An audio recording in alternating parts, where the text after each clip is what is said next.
Hello. Hi, everyone.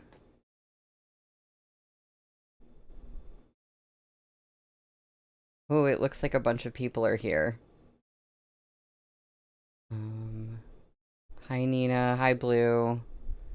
Hi, Lovely. And War Dove. Um, I am also ready for some mysteries to be answered.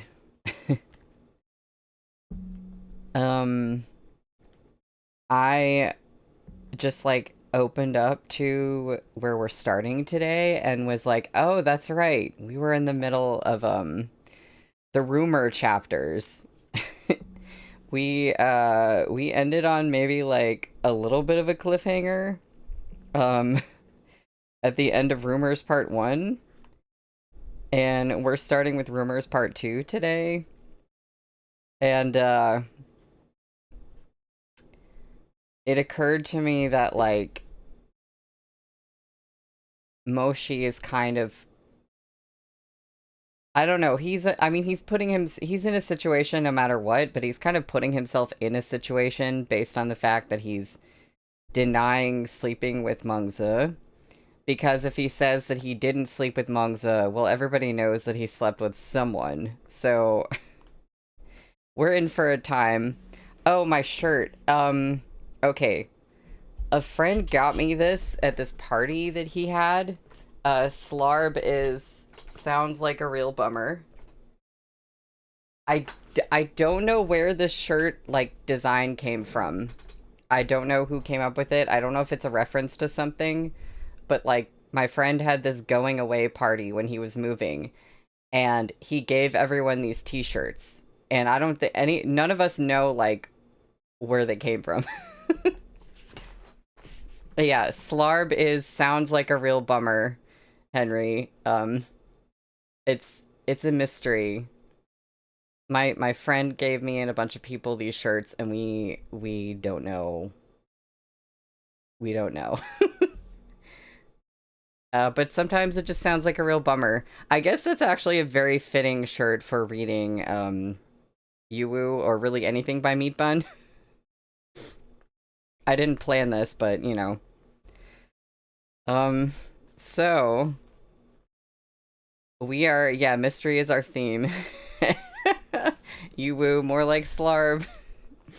Um, so we're on page 171 for chapter 148, which is Rumors Part 2. You deny it? The uncle flushed with rage, jabbing a finger at Moshi's face. I see. Everyone says Shihajun is a righteous gentleman, but I think you're a beast in the guise of a man. After doing the deed, you act like you don't even know her. You even try to punish your woman's uncle? You ungrateful wretch. As he got into the swing of his tirade, the expressions of their audience shifted and diverged. The guard who revered Moshi was about to lose his mind with rage, while the other two rumor spreaders trembled with fear. Gumong's expression was completely hidden under his mask, but judging from his posture, he seemed unruffled. As for Moshi, he sat on the chair within the commander's tent, hands folded over his knee. After leveling the uncle with a cool gaze, he said, I owe Mengzi a debt of gratitude, so on her behalf I will call you Sir once more. Sir, I'm not sure where you heard such an absurd story, but I will tell you now, Mengzi is pure and unsullied. I have never dishonored her. You, who are you trying to fool? Don't try that righteous saint act in front of me.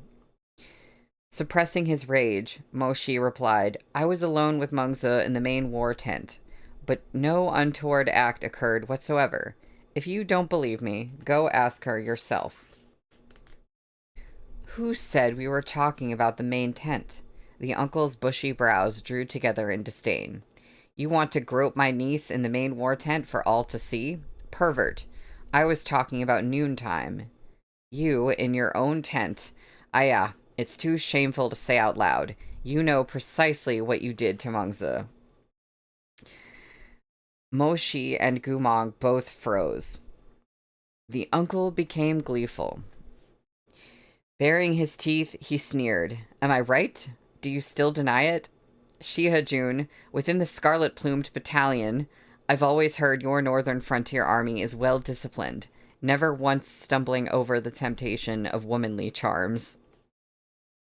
But I now see their commander hasn't even the guts to own up to his own actions. Ah, what a pity my silly niece is so blind. She has eyes for no one else and insists on favoring a beastly deviant like you. She even let you sully her.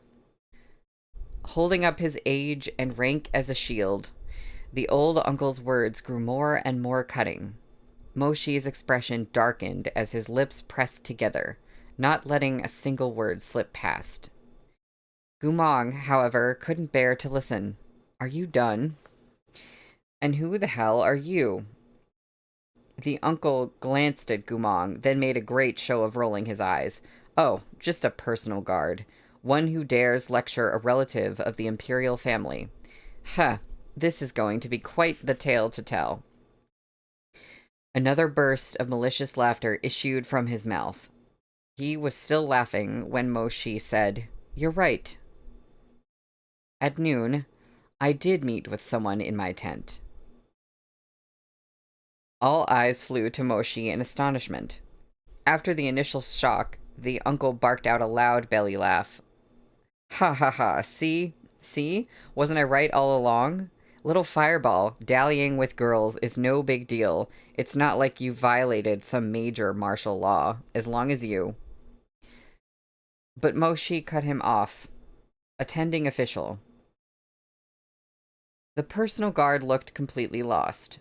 Expression complicated, he answered, Here. Record that I had a private tryst and indict me before His Imperial Majesty. Understood. Moshi wasn't done. He leaned back in the chair, his slender fingers interlocked as he spoke with deliberate emphasis. When you've finished, record that these 3 members of the scarlet-plumed battalion spread rumors before battle. Each of them is to be indicted as well. That imperial uncle's eyes widened in outrage. Moshi, what are you doing? You admit it, yet you're still saying I've told lies? Where do you get off? Moshi rose from his seat, looking down at him through eyes cool as glass. Because the person in my tent was not Princess Mengzi. If everyone was shocked when Moshi admitted to the tryst, these words shattered the atmosphere in the tent like a tightly strung bow that had finally snapped. Even Gumong widened his blue eyes, staring at Moshi in shock, to say nothing of the others. Moshi stepped over to the uncle and reached out to grasp his pudgy face. I've endured you all for far too long, he said, voice low. For almost 10 years, since the day Mengzi saved me. You've made up lies and spread every kind of gossip. Today, you've finally done it directly to my face. Sir, if I may, is there a point to all this? You claim I have a relationship with Mengzi. You claim I've been intimate with Mengzi. Do you think I'll marry her if you say it often enough? Or do you perhaps understand me better than I understand myself? All these years, I've shown Mengzi nothing but respect and gratitude. This I've said countless times in public and in private.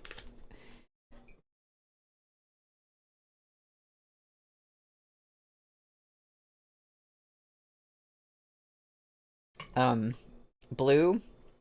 You know, you're right. They really should have used a silencing spell. None of you listen to me. You exaggerate the smallest rumor, jumping to conclusions and speaking as if I'll be wedding her at any moment. He paused. If Mengzi did marry into Shiha Manor, would that be a benefit to her or to you? The uncle's complexion was turning waxy, his eyes darting about. Shiha-jun, what do you mean by this? I'm just asking a question, Moshi said darkly. You spread this news so enthusiastically without a care for besmirching your own niece's honor. You're a member of a cadet branch of the Murong clan. No one knows your motives better than you. Why ask me?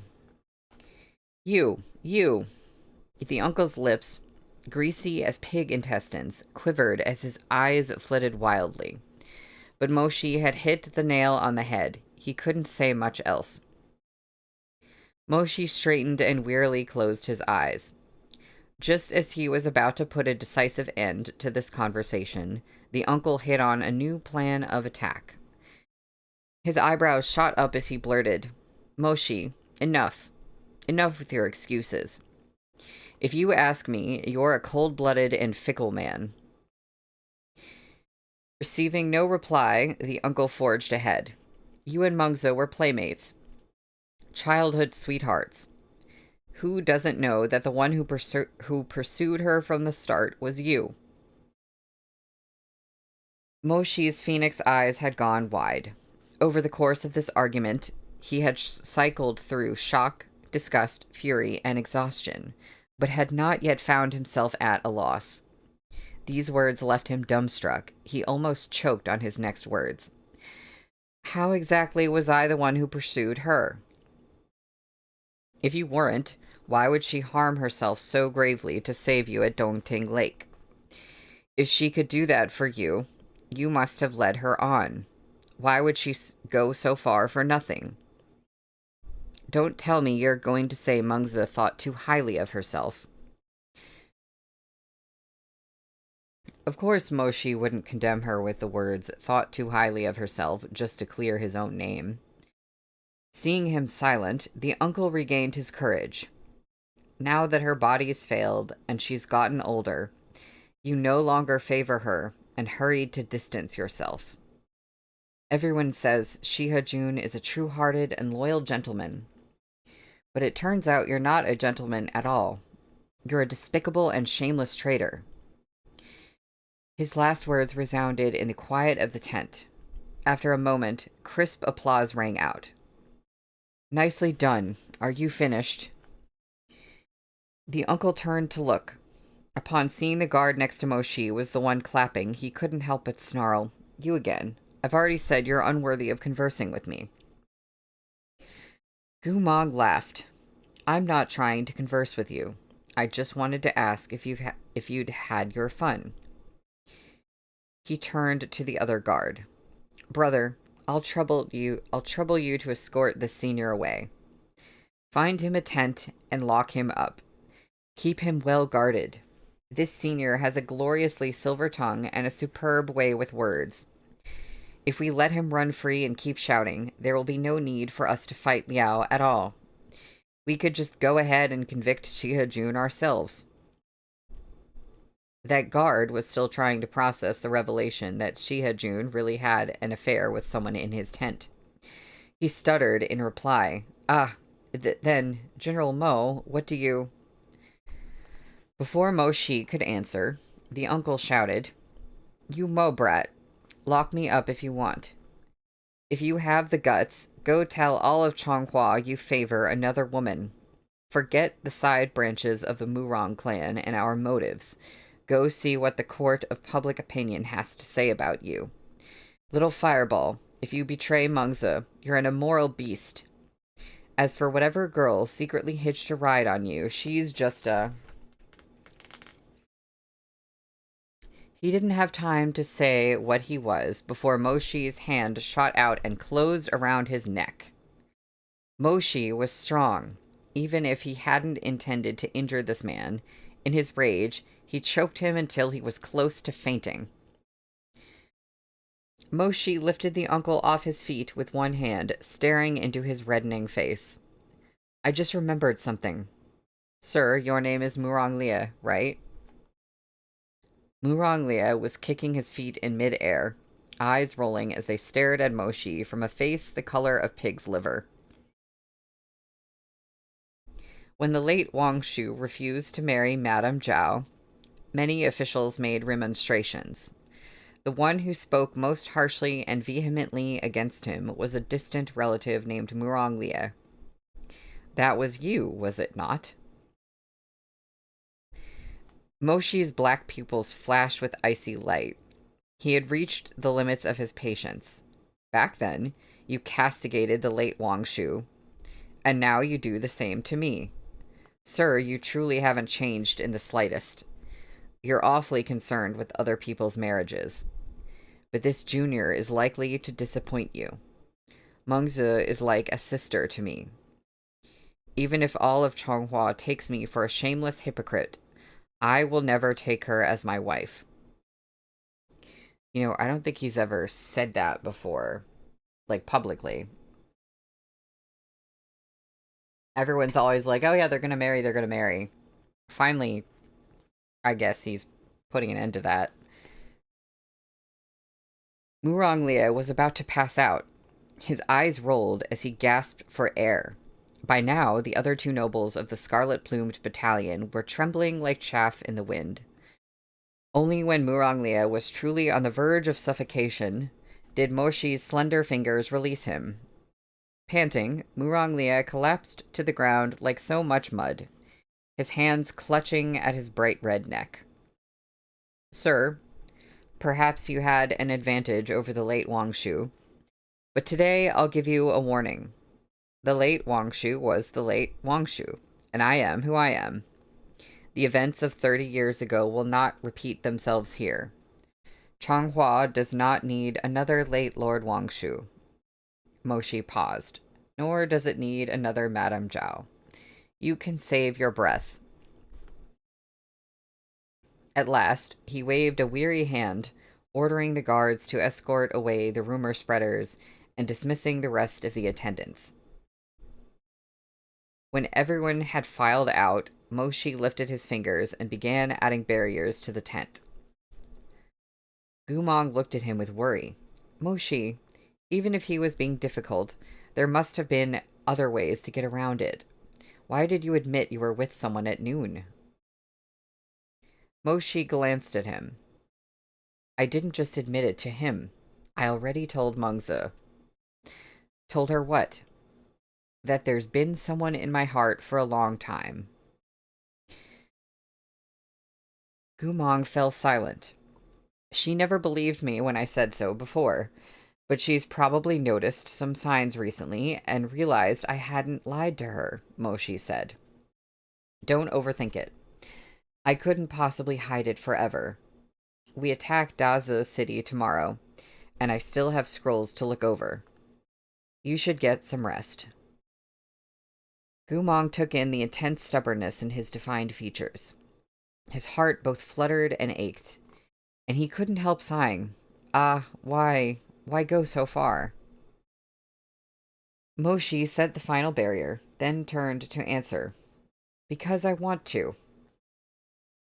Gumong sighed again and said no more. He walked up to Moshi and raised gentle hands to cup his face. After a moment of silence, he pressed their foreheads together. Night fell, but Gumong didn't feel like sleeping.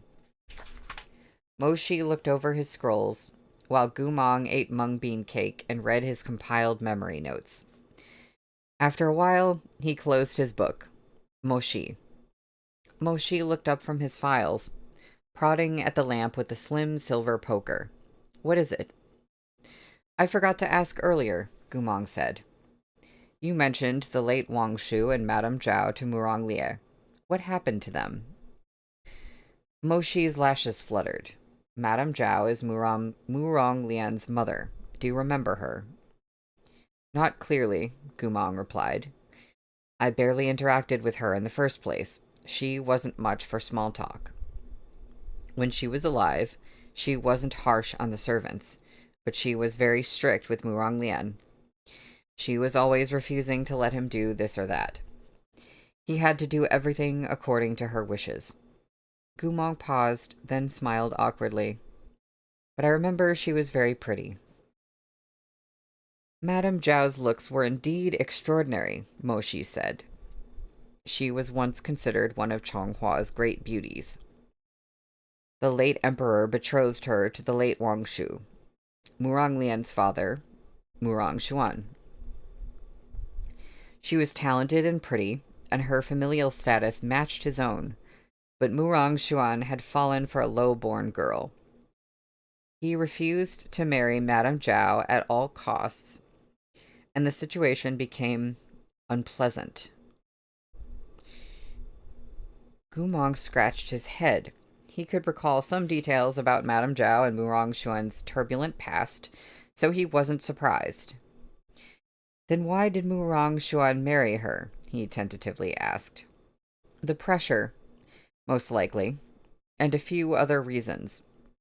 Mo Shi shook his head. It was a long time ago, and each rumor tells a different story. Why were you thinking about it now? Oh, because I've been thinking about someone, Gumong said. One of the other slaves in Wangshu Manor. When I was little, she cared for me a lot.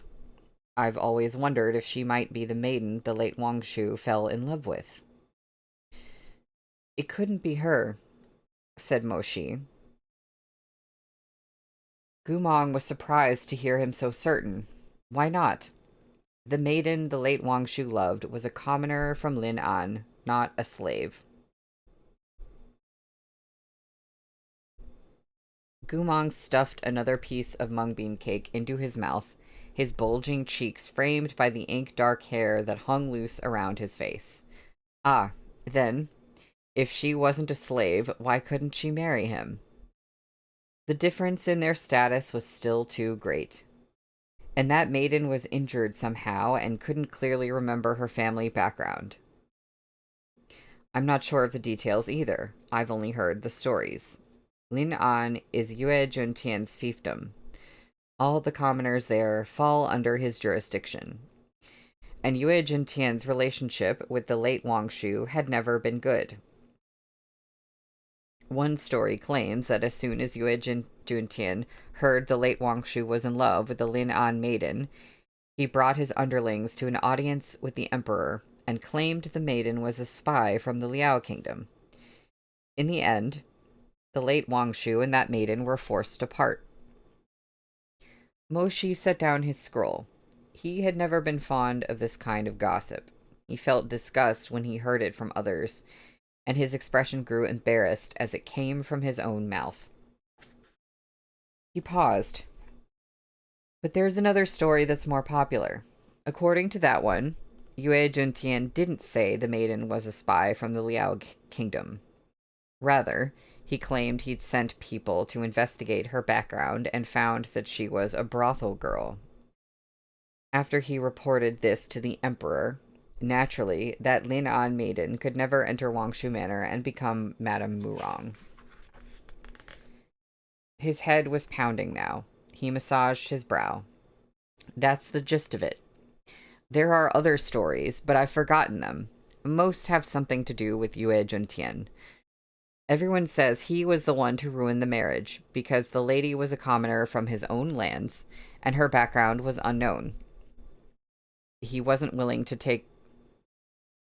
Oh, I emphasized that completely wrong. Because the lady was a commoner from his own lands, and her background was unknown, he wasn't willing to take responsibility for anything that might come out about her and oppose the match. Watching Mo Shi's mounting exasperation as he recalled this ancient gossip, Gumong couldn't help but shake his head in amusement and pity.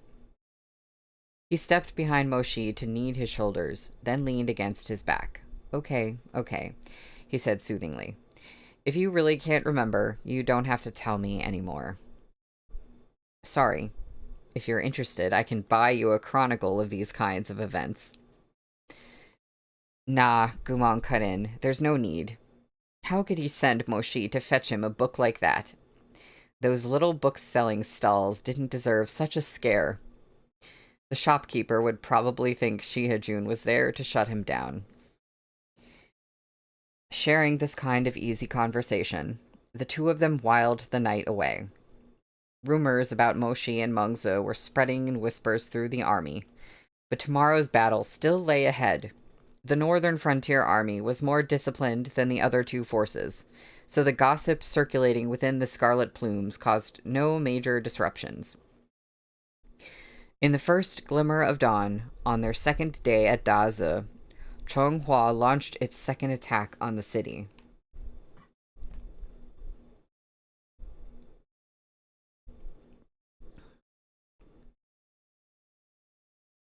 Blue, I was just thinking, like, he put up a barrier now, but not before? Or is a locked barrier and like a soundproofing barrier, are those two different things? I do want to know why they didn't think of that before. You know, unless absolutely insane theory that I don't actually believe. But imagine if Moshi was like, well, I'm going to tell Princess Mengze that there's someone else. So why don't I purposely let everybody overhear me and this other person? You know, to add in the believability. I don't actually I don't actually think he would do that. Moshi would not do that. um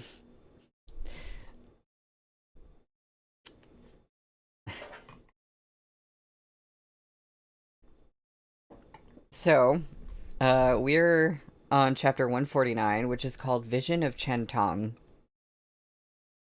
A report. In the governor's mansion, the guosha raised indifferent eyes.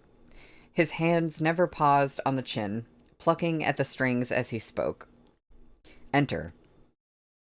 The messenger stepped inside and knelt to perform obeisance. How is the situation outside? The guosha asked coolly. Chonghua launched their second attack this morning. The turret at the north end of the city is lost. The defensive troops have retreated to the northern market and reinforced their position with barriers. Can they hold until tomorrow? Cold sweat beaded on the messenger's forehead.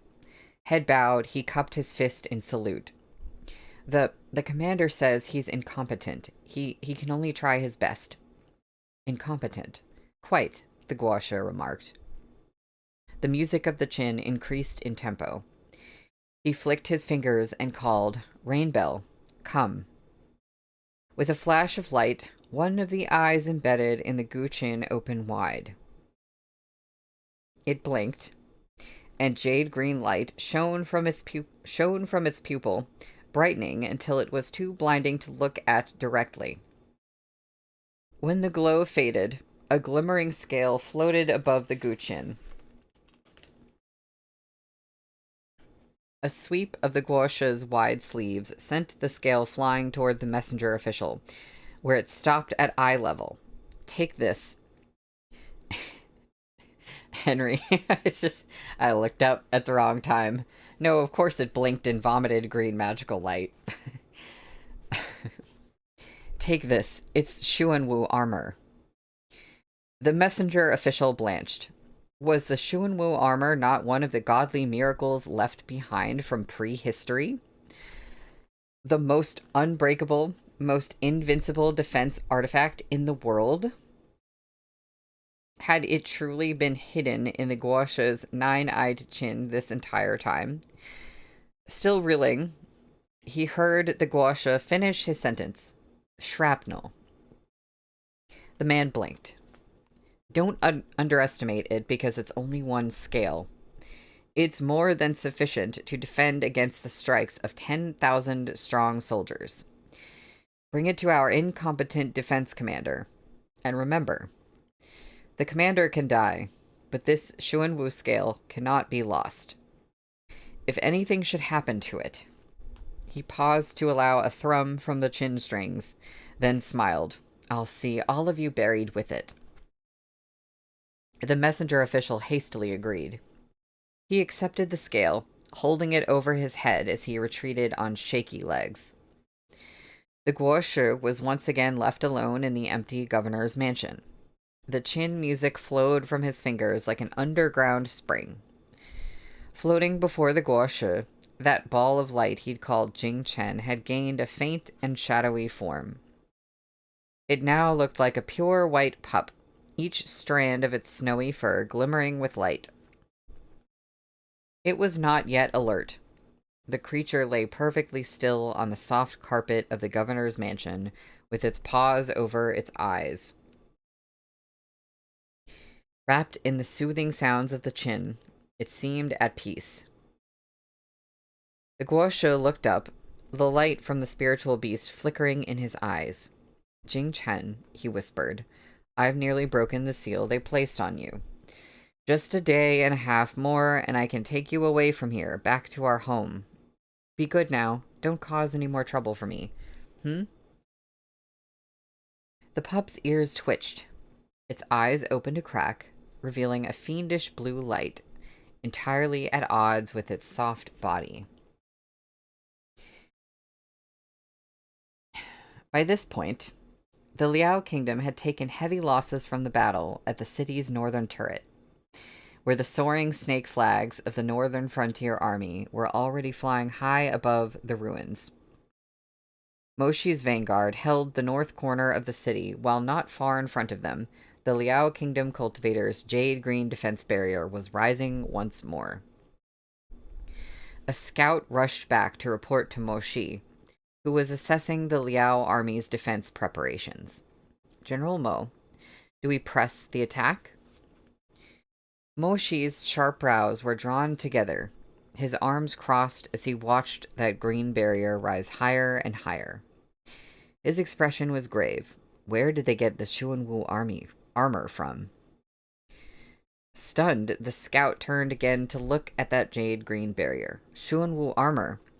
Isn't that the holy artifact belonging to our wise gentleman? After the wise gentleman passed, the Xuanwu armor lost its oath-bound master. I thought no one knew where it ended up. How has it reappeared in the hands of the Liao Kingdom?" Moshi pursed his lips, eyes dark. This barrier is merely a shadow of the Xuanwu armor's real power. An incomplete version. Perhaps they only have 1 or 2 scales. He paused. But if it's real, even half a scale is enough to give us trouble. Relay my orders. Don't pursue them. Defend the city's northern wall and regroup in our current position. Understood. And invite all the commanders to the main tent. We will discuss our plans for the third wave of attack. This third sally was not so much a siege as it was a hunt. Chen Tong had sealed the demon blood beast in the lake in the north of Daza City. Chonghua had already breached the city walls nearby.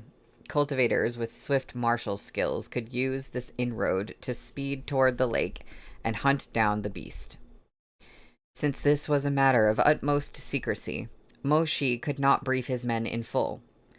Only the scouts, hand-picked by the Emperor himself, were told that their mission was to seek a wisp of the demon blood beast's soul. All other cultivators were given a different excuse and dispatched as reinforcements. It was also for this mission that Gumong had joined the troops. When everyone else had left the main tent, Moshi gave Gumong a detailed explanation of the true situation. Here's the plan, more or less. I'm sending the 2 armies headed by Murong Lian and Mengzi to attack the main city of Daza. The goal isn't to take the city, but to divide the Liao Kingdom Army's forces.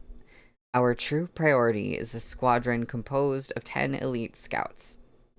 While we hold the Liao forces' attention, they must advance toward the lake in the north of the city and seize that wisp of the demon blood beast's soul. He handed the soul-pointing compass and soul-seeking rope to Gumong. As long as we can lay hands on that piece of soul, the Liao Kingdom will struggle to revive the demon blood beast. In this battle, the priority isn't to control Daza. The most critical thing is to keep the Liao Kingdom from taking the beast's soul first. Do you understand? Gumong fastened the gleaming gold coil of the soul-seeking rope at his waist, gave it a pat, and took the compass in hand. Don't worry.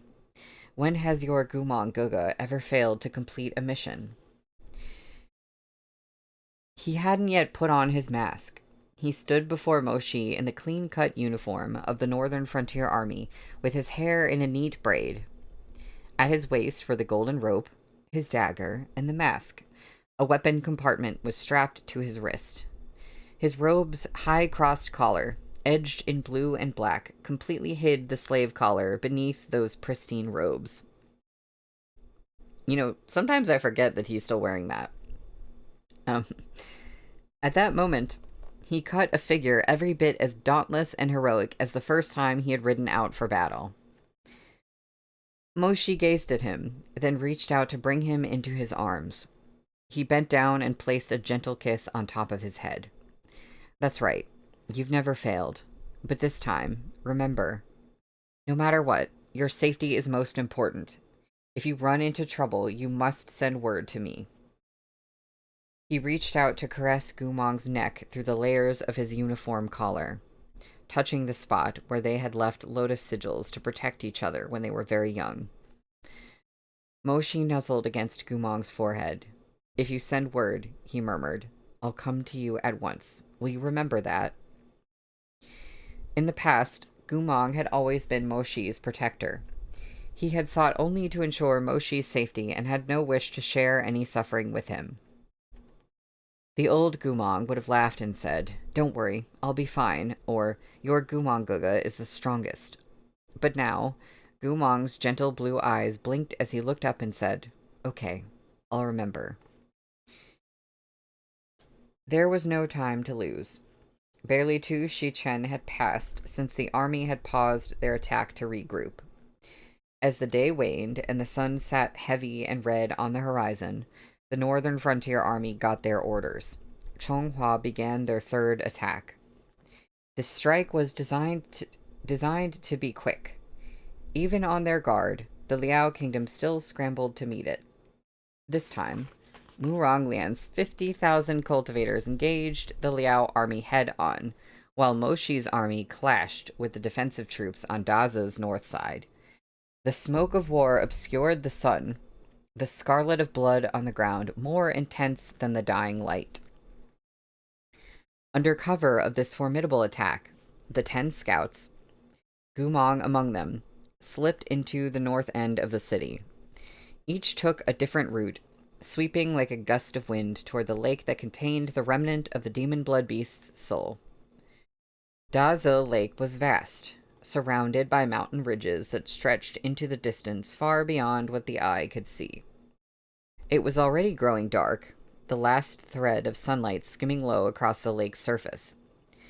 A few of the geese on the sandy shores startled into flight, honking as they rose into the twilit sky. In his fitted black martial robes, Gumong leapt to the top of a tower along the shore. He stood in the wind with a hand behind his back, staring down at the light reflecting off the water below. Just as he made to spring down to the shore, sharp agony split his head. A burning ache gripped his heart and shot up his spine. Gumong let out a low gasp of pain, clapping a hand to his pulsing temple. Why does it have to be now? He sucked in a few steadying breaths. The pain receded slightly, but the dizziness intensified. At the same moment, the crash of distant fighting echoed through the skies from where the main forces were advancing through the city. Gumong was running out of time. He blinked hard, trying to clear his vision, but when he raised his head and gazed once more toward the wide lake below, what he saw was a hazy illusion. Chen Tong? He stammered in astonishment. So there's art. Ooh. Yep. So something's happening. Thankfully, we're looking at a regular Guchin and not the eyeball Guchin. This art, sorry, I guess,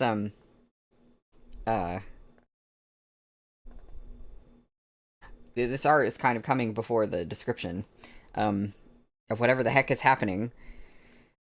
He seemed to see Chen Tong standing in the middle of the lake, towering waves rising around him. Chen Tong walked on the waves amid the surging storm, white robes flaring in the gale like an immortal cast down to earth. Face stern, Chen Tong raised a hand to summon a 7-stringed guqin. He lifted his chin slightly. Hua Po An, listen to me. Your wild ambition ends here. I'll allow neither the continent of the 9 provinces nor the nation of Chonghua to fall into your hands. You will never achieve your goals. Hua Po An. Hua Po An.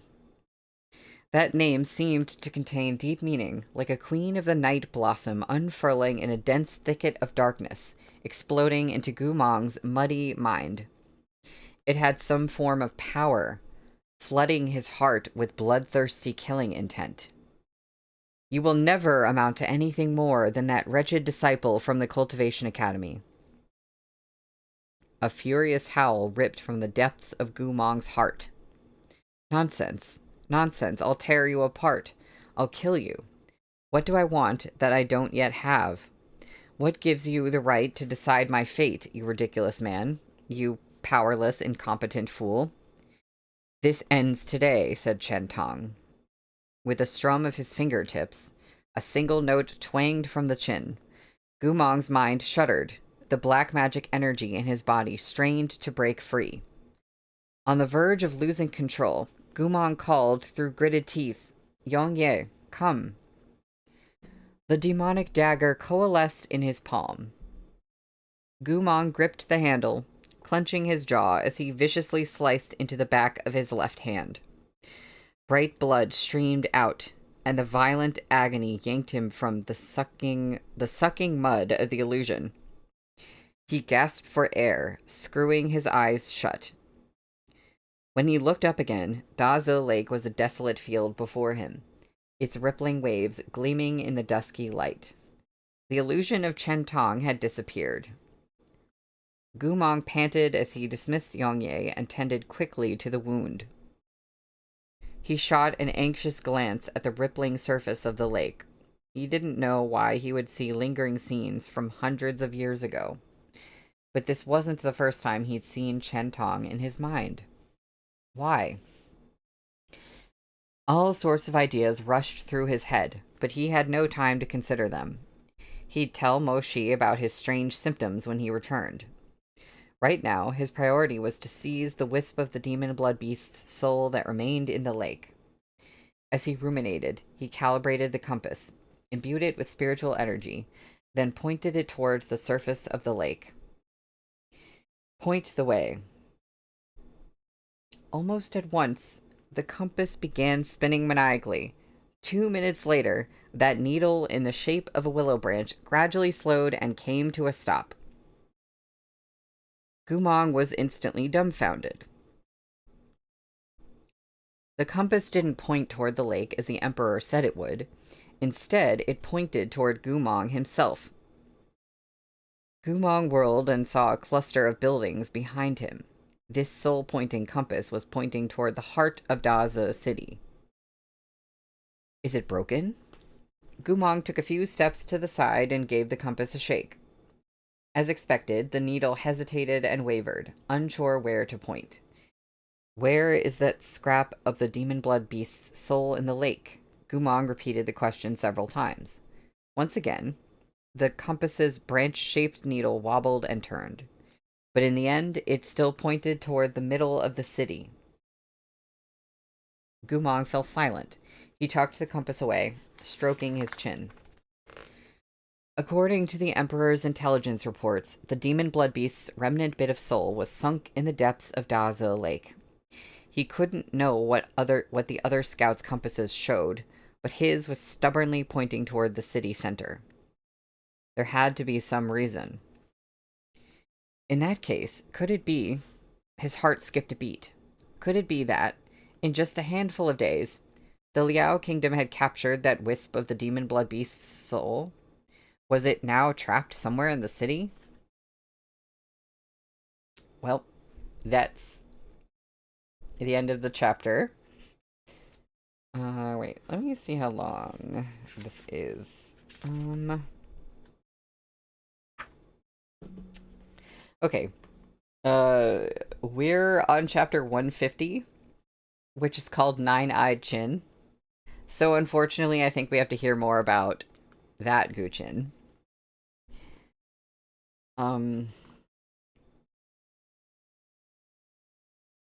Yeah, speaking of,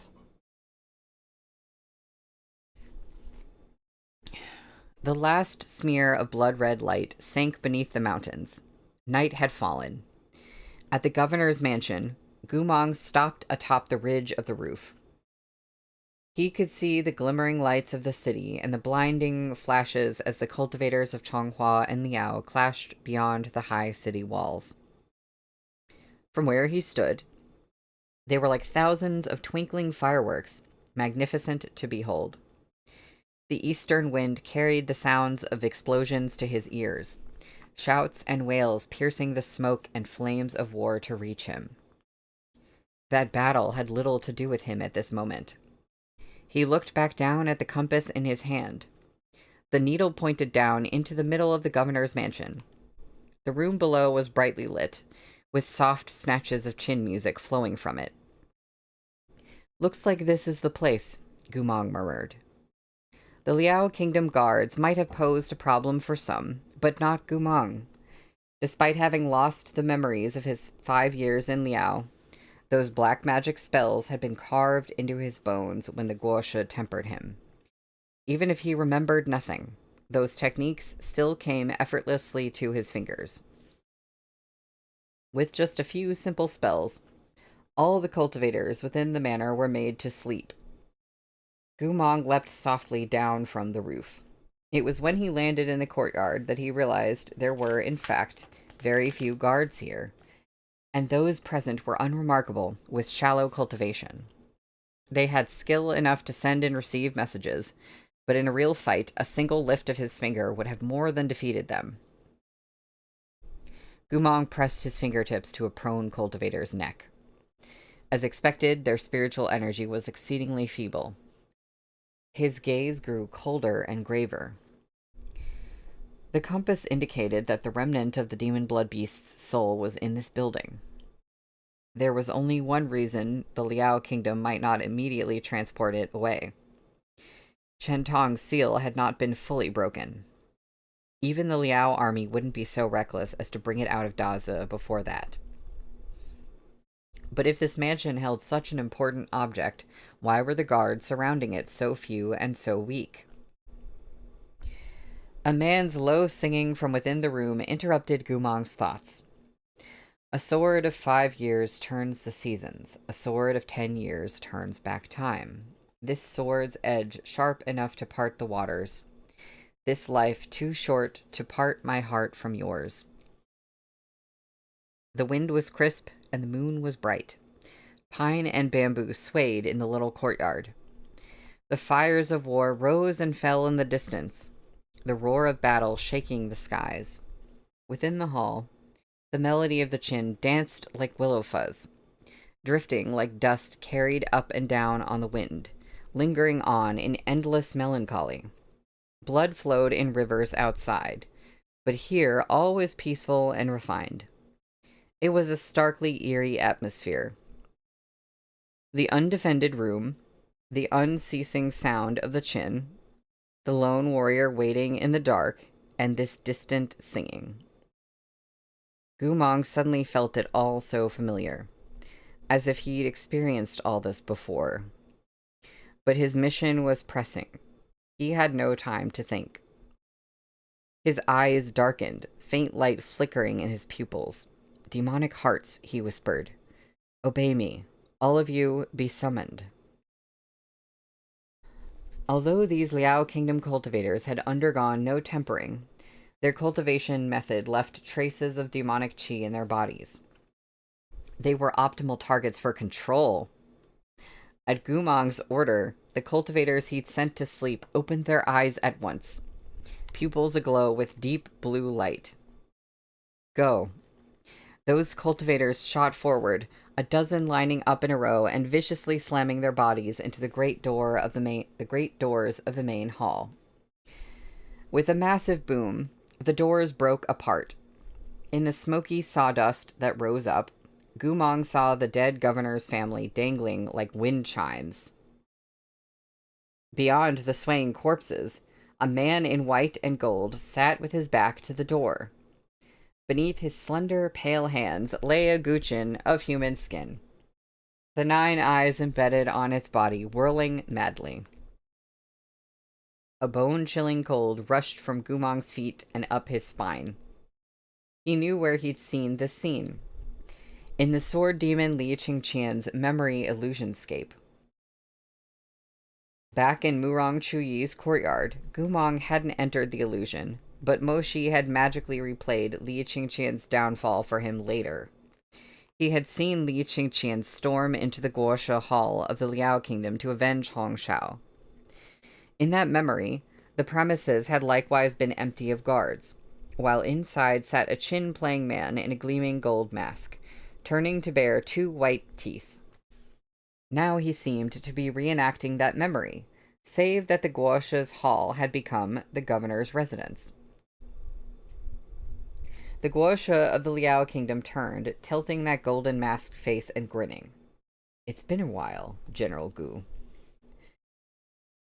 No matter how incomplete his memories, Gumong could never forget this man who had escorted him into that secret room, flayed the skin from his bones, and remade him. The man personally guarding the demon blood beast's soul wisp was the Guosha himself. Now everything made sense. The Guosha's martial skills were dangerously unknown. If he was here, no other guard was necessary. "Someone told me the Emperor of Chonghua took you for black magic experiments. That your mind was destroyed and your body ruined," the Guosha said blandly. "I see Zhang Fuli has done an admirable job of nursing you back to health. That man was born with meddlesome hands. So you finally come." He shot a glance at the Liao Kingdom cultivators under Gumong's control. "Look at the skill with which you use black magic techniques." He shifted his gaze back to Gumong, taking in Gumong's mask and smiling sweetly. "But what a shame that your motherland still won't acknowledge you. It's been years since you've returned home, yet you're only worthy of serving Chonghua behind a mask." Gumong didn't deign to respond. His eyes darted around the hall and landed on that glowing silver pup where it lay beside the guqin. Perhaps it was because he was himself thoroughly imbued with black magic qi. Gumong sensed immediately that this curled-up beast was precisely that remnant of the sealed demon blood beast's soul. His eyes darkened. Voice low, he called, "Scatter formation." Those dozen low-level cultivators flew into an attack formation across the room, surrounding the Guosha. Knowing their spiritual energy was feeble, Gumong conjured a stack of malevolent demon talismans with the twirl of his fingertips and shot them, brimming with dark qi, into the cultivators' bodies. Their spiritual energy redoubled as they lunged, snarling at the Guosha. But the Guosha was no easy target. He rose from his seat, still holding his chin and playing smoothly. As he countered the cultivators' attacks, he spoke. "If nothing else, we were comrades for 5 years. This is a reunion between old friends, yet you couldn't even say a few polite words before resorting to violence." The Guosha smiled. "General Gu's become so impatient. Who has been spoiling you?" "What's it to you?" "Ooh." The Guosha's smile grew more brilliant. "So stubborn. It seemed our spies weren't lying when they said you'd recovered your memories. Though I admit I'm surprised you forgot all you did in the Liao Kingdom when you returned to Chonghua. Did you really forget how you used to scheme and kill on my behalf?" Gumong said nothing. "Did you really forget how many of Chonghua's men and women died under your blade? How many battles you led our people to win?" Gumong raised a hand, running his fingers along the dagger Yongye inch by inch, spiritual energy sparking everywhere he touched. The light from the blade illuminated Gumong's sharp eyes. "I wouldn't tell you no matter what the answer was, but there is one thing I'm happy to share." "What is it?" "Guosha, under normal circumstances, you definitely wouldn't talk so much. His words still hung in the air as Gumong charged toward the guosha like the spring of a panther. With a clang and a hasty strum of the strings, the nine-eyed Chin produced a golden barrier that crashed against Gumong's dagger. Sparks flew, both demonic weapons shrilling as the light from their collision shone in their wielder's eyes. As expected, with that blow, Gumong sensed the guosha's exhaustion. To recover the remnant of the demon blood beast Jing Chen's soul as quickly as possible, the guosha had played the nine-eyed Chin 2 days and a night without rest. He was still fearsome, but his spiritual energy had been drained far below his usual level. Okay, there's art, and I didn't realize... I don't know if we've seen Gumong's mask yet. I didn't realize how cool it was. Unfortunately, we do kind of have to see the Chin again, but it's like, it's in the background, so it's cool. But like, look at Gumong's mask. It's got teeth on it.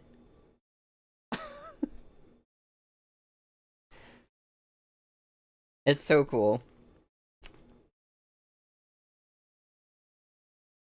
He was deliberately stalling for time in an attempt to regain a bit of energy. Why would Gumong allow him to succeed? He shot toward the guosha with a series of killing moves, ordering the enthralled cultivators to coordinate their motions with his own. A chill wind swirled to life inside the governor's mansion as demonic aura surged in waves. Good technique, the guosha said in praise as he played. Just as Gumong was about to land another blow, he shouted, "Hoarfrost, come." Another eye on the nine-eyed Chin blinked open. Sensing movement by his feet, Gumong leapt into the air. Dozens of blade-sharp icicles shot out of the ground where he'd been standing. Had he been a moment slower, he would have been impaled many times over. Gumong didn't dare drop his guard. Every muscle tensed as he watched the guosha's movements with clear blue eyes. The nine-eyed Chin. The nine-eyed Chin. He racked his brain for any details about this demonic Chin. He had lived in the Liao Kingdom for 5 years, after all. He ought to be aware of this Chin's abilities. Bone-deep agony spiked through his head when he tried to think. The sound of that demon Chin was like a blade piercing his mind. He was soaked in cold sweat. The nine-eyed Chin. 2 more heavy strums reverberated through the air. The guosha plucked the strings faster. Shards of ice burst through the paving stones, impaling 3 of the slower cultivators. Gore spattered, arcing over Gumong. The pungent scent of copper intensified the pain spasming through Gumong's head. The nine-eyed Chin. Scenes flashed through his muddled mind. The great hall of the Liao Kingdom, the guosha playing the human-skinned Chin as he smiled. This demonic weapon is my masterpiece. It has 9 eyes, each belonging to an exceptionally talented cultivator. Some communicate with the spirits of godly beasts. Some attack with spikes of ice. Keeping this Chin with me is as good as having those 9 skilled experts at my side. Far stronger than any regular guard. That was right. The guosha of the Liao Kingdom possessed this perverse ability. He could store someone's techniques within their eye, then embed it into the nine-eyed Chin. In Gumong's memories, the guosha laughed cruelly. These 9 eyes change over time.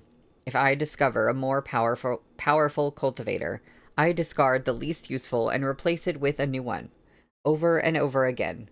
The nine-eyed Chin will grow stronger and stronger until it is truly invincible. In Gumong's moment of distraction, yet more spikes broke through the floor, stabbing the last few cultivators to death before shooting toward him.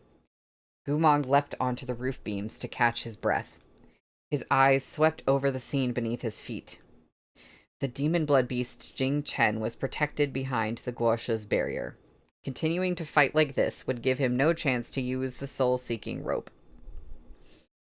He closed his eyes as the guosha's chin music changed. This melody was endlessly chilling, like the writhing dance of monsters and ghosts. Gumong groaned.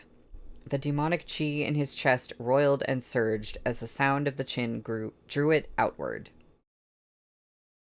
The guosha laughed under his breath. General Gu, I told you this 5 years ago. When you agreed to have black magic spiritual energy injected into your body, you became a monster. Neither human nor demon. I told you. In all the 9 provinces, only Mai Liao would accept you. Gumong fell to one knee on the beam, hand braced on the wooden pillar. He panted and ground his teeth. Did you think I kept so few guards with me because I'm skilled? Not so. I've been waiting all along. Even when they told me you sustained heavy injuries, that there was no chance you would come to the front lines, reality has proven them wrong. They underestimated Zhang Fuli's healing skill, and your courage. The guosha lowered himself to sit calmly down by Jing Chen's side. I, for one, was certain you would come. Did you imagine I was stalling for time to gather my spiritual energy? I simply wanted to make you use a few more moves and stir up the demonic chi in your body.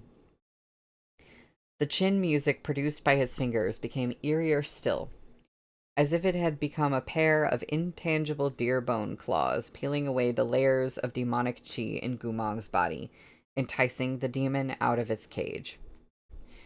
The guosha smiled devilishly. Gumong, why are you stubborn? Why not just live as you'd like? The notes rose to a crescendo. Gumong screamed, doubled over in agony. He dropped like a stone from the roof beam with an excruciating thud. He panted hard on the ground, his face terrifyingly pale and eyes unfocused as he gazed toward the Guqin. Stop playing. His lips tremored as cold sweat streamed down his brow. Stop. Please. Please. With his last agonized wail, a burst of cold light glared in his hand. Gumong leapt up from the floor, taking advantage of the guosha's momentary lapse in vigilance to fly toward the barrier. Yongye, temper spirit. The dagger Yongye exploded with blinding light. Gumong poured all of his demonic energy into one vicious strike. Gold and black intertwined, spiritual energy flows flickering in the moment they clashed. The barrier created by the 9-eyed chin creaked dangerously before shattering to pieces. Gumong uncoiled the soul-seeking rope at his waist, his gaze as sharp as a blade. With lightning speed, he bound the demon blood beast Jing Chen curled up in the corner. The guosha paled.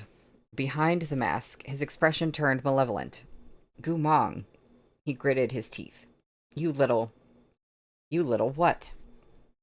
The black magic was wreaking havoc on Gumong's mind. He was teetering on the edge of insanity, but his resolve was strong as steel. He pushed past the agony. He hadn't feigned his suffering for the opportunity to take the soul. He'd broken the barrier through sheer force of will. Even the guosha didn't know what invective to hurl at him. He needed to recapture the beast, but Gumong wasn't going to make it easy. He'd already bound Jing Chen within his Qiankun pouch. Staggering, Gumong rose to his feet and swiped away the blood at the corner of his mouth, staring the guosha down with blazing eyes. His face, lined with anguish from the torment of the demonic chi, bloomed in a fierce yet brilliantly self-satisfied smile.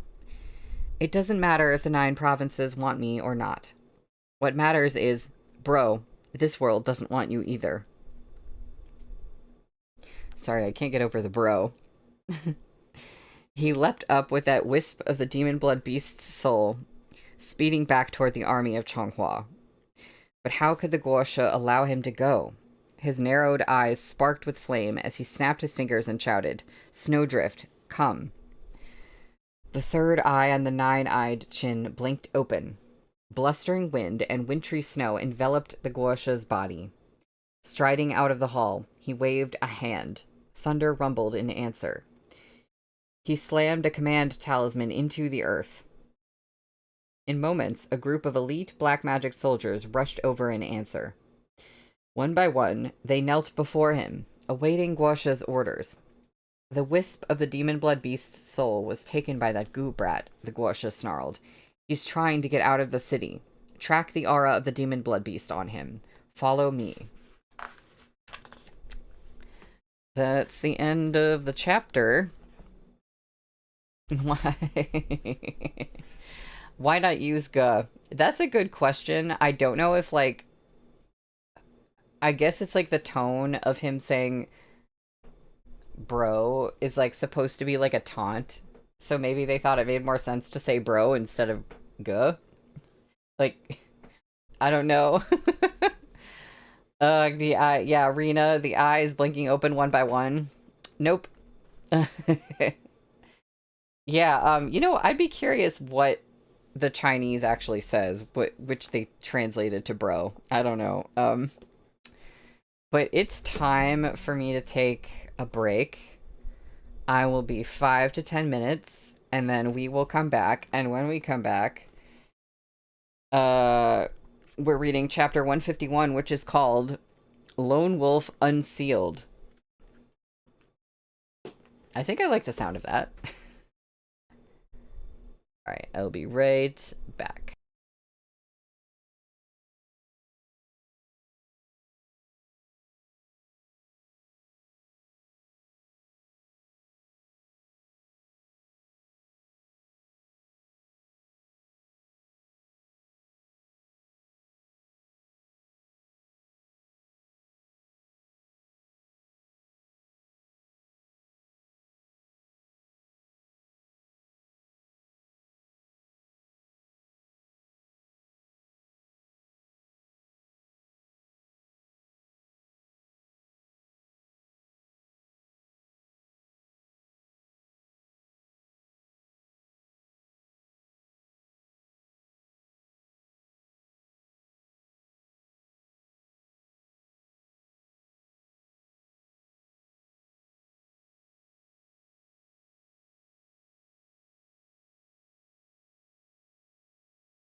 Hello. I have returned.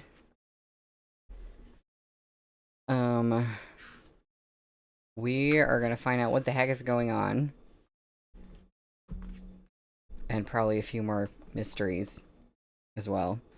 We're on page 203 for chapter 151, Lone Wolf Unsealed.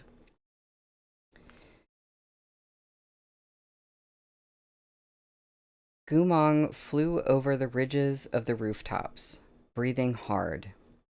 The night wind swept through his black clothes. Beneath the golden mask, his brilliant smugness had long since twisted into pain. His head was pounding, his memories disordered and chaotic. The black magic chi in his body was breaking out of his control. He didn't know how much longer he could endure. At the very least, he needed to bring the demon blood beast to Chonghua's camp. His blue eyes glanced back. He sharply sensed that the Guosha and his black magic soldiers were gaining on him. At this rate, he wouldn't make it to where Moshi was stationed in the north of the city. His only option was to flee for the city gates. Gumong, how long will you persist? Chonghua gave you the title of Beast of the Altar. Are you going to be their dog for a lifetime? The Guosha was still far behind, but his voice, enchanted to travel, whispered in Gumong's ears, drilling into his head. Gumong shoved his increasingly disordered thoughts to the back of his mind. I'm fighting for my goddamn self, he bit out. Who's your fucking dog?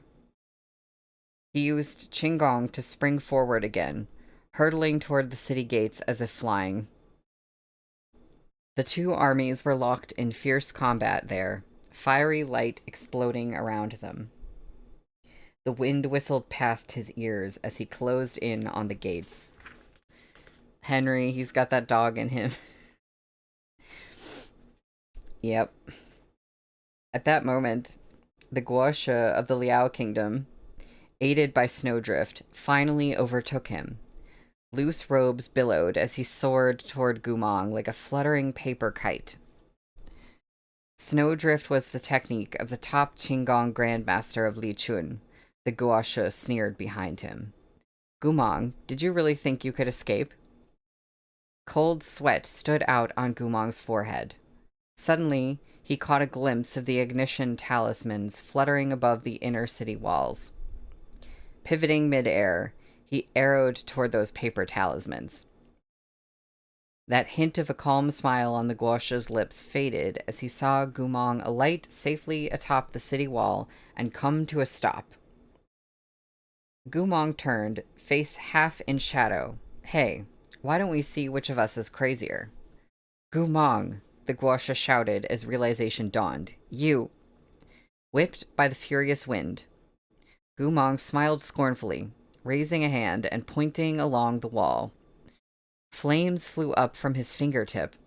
In the moment they struck, the walls detonated into a magnificent explosion. The Guosha swore as he was forced to dart backward. Firelight shot toward the heavens, sending up searing gusts of heat. As the talismans ignited, Gumong likewise tensed and leapt back. More colossal blasts followed, brick and stone flying. Scorched air filled the skies, separating him from his Liao Kingdom pursuers. The maneuver was incredibly dangerous. Though Gumong retreated immediately, the blast flung him down from the rooftops. He ignored the ensuing pain, rolling onto all fours and dragging his wounded body forward in escape before the Guosha caught up. The flash of spells and curses grew brighter, shining in his eyes as the sounds of two armies cutting each other down roared in his ears. With a last desperate leap, Gumong launched himself forward with one hand and broke through the unprepared Liao Kingdom defense troops, charging into the battle formations of Chonghua. The earth beyond the city gates had long since become a sea of blood, the fires of war illuminating half the night sky to noonday brightness. Amid the roiling smoke, Chonghua's cultivators fought the Liao army. All around was the clashing of spells and the howling of spiritual beasts, wild-eyed soldiers and splattered blood. Gumong's chest heaved. He felt no relief at having made it this far. His field of vision seemed to narrow, as if the black magic demonic energy pressed in on him, ready to swallow him and wrest away his mind. He widened anxious eyes, seeking the general's banner amid the chaos of battle. There, a chill wind rose behind him. He sensed the furious Guosha had forded the sea of fire and was once more gaining on him. Out of options, Gumong shouted, "Murong Lian!" Murong Lian was leading the attack on the main gates. He was presently seated astride his golden-winged snow Pegasus, watching indifferently from behind the barrier erected by the defense cultivators, without the slightest inclination to join the fray. He bit down on his pipe, squinting at the field as he smoked his ephemera. Caught off guard by Gumong's desperate shout, he started and broke into a fit of coughing. Hazy peach blossom eyes lifted toward the disordered troops. A high-level cultivator of the Liao kingdom in white and gold swept forward like a ghost, pursuing one of Shihajun's attendants. The shout had come from this bedraggled little guard as he ran. "What's going on?" Murong Lian muttered.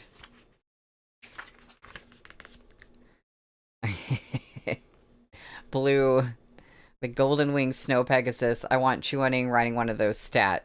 Exactly. Like, of course Murong Lian is on one, though. Just smoking his ephemera. It's exactly as extra as he is. "Take this Qian Kun pouch," the guard yelled, pelting through the heavy fires of war toward Murong Lian, eyes worried and urgent. "Bring it to Mo Shi." "Don't even think about it." The Guosha swooped elegantly to the ground, hand striking out like lightning to grab Gumong's shoulder. Gumong struck back, and the two exchanged a dozen blows in a blink. The Guosha's energy was depleted, but Gumong was the more wounded. He swiftly gave ground, backing away toward Murong Lian's barrier. Gumong turned and held out the Qian Kun pouch containing the wisp of demon blood soul and shouted, "Go, quick!" But Murong Lian was a profoundly cautious person. Wary of a trick, he ignored the pouch, staring at Gumong. "The spells you use are black magic techniques of the Liao kingdom." Murong Lian narrowed his eyes. "How do I know you're not a decoy from the Liao army?" Gumong was incapable of explaining himself. He could only use techniques from the Liao kingdom. His spiritual core was destroyed. He had no way of casting any of Chonghua's spells. What could he say to prove himself? He parried the Guosha's attacks as his mind raced, his blue eyes frantic. You know, I don't know how clearly Murong Lian can, like, see him. Hold on. But there's not a lot of blue-eyed people running around, you know? Especially, like, the kind of blue that his eyes are. I feel like if he gets a better look at him, he would be very recognizable. The Guosha pressed in, chuckling softly in Gumong's ear. "What did I say? As long as black magic runs through your blood, there will be nowhere you're welcome within all the 9 provinces, other than Liao." With that, he made a grab for that remnant of soul. Gumong jumped back, twisting and bringing the Qian Kun pouch to his chest once more. This move saved the pouch, but he couldn't evade the Guosha's strike. In the moment he moved to duck, his vision blurred, and the Guosha's spell struck his waist. Gumong vomited up a mouthful of blood, falling to his knees outside that barrier flowing with blue light. He looked up to meet Murong Lian's fickle gaze. He couldn't reveal his identity. If he did, any soldiers of Chonghua within earshot would undoubtedly riot. But he couldn't otherwise explain why he used the black magic spells of the Liao kingdom. His blood-stained lips trembled as they parted, his fingertips touching the glowing barrier. Murong Lian watched him. The man's mask concealed his features completely. Even the unmistakable blue of Gumong's eyes was hidden by an enchantment so as not to betray his identity. Well, there you go. Murong Lian hesitated. He felt vaguely that this person's gaze was familiar. A chill ran up his spine as the guard spoke in a low voice. I came to your manor that day because I missed her so much. What did you say? The attendant rasped only 2 words, more than enough to prove his identity to Murong Lian. Auntie Ni. Murong Lian felt he'd been struck by lightning. Gumong? In the same moment, the guasha's second blow landed. Blood sprayed into the air. In that flickering instant, Murong Lian's barrier flashed open, but he had no time to bring Gumong inside. As soon as Gumong threw the Qiankun pouch within its bounds, the guasha's next strike hit him in the back. If not for the guasha moderating his power out of worry for that wisp of soul, Gumong might have perished then and there. Murong Lian's face was deathly pale as he repaired the barrier with a wave of his hand, watching Gumong spit more blood in the dirt. Take it to Shihajun. You don't understand his magic. You're no match for him, Gumong gasped. Go. Murong Lian stood rooted in place, speechless. What are you waiting for? Gumong cried. Do you hate me so much? Complicated light flashed in Murong Lian's eyes. He bit his lower lip and directed an attendant to bring him the Qiankun pouch from the ground. Murong Lian's fingers tightened around it. The pouch had been dyed scarlet by hot blood, and a malevolent spiritual energy was indeed surging inside it. Murong Lian's heart pounded, though he was unsure what he felt. Get out of here, Gumong bellowed. If I can't hold him off, you'll be next.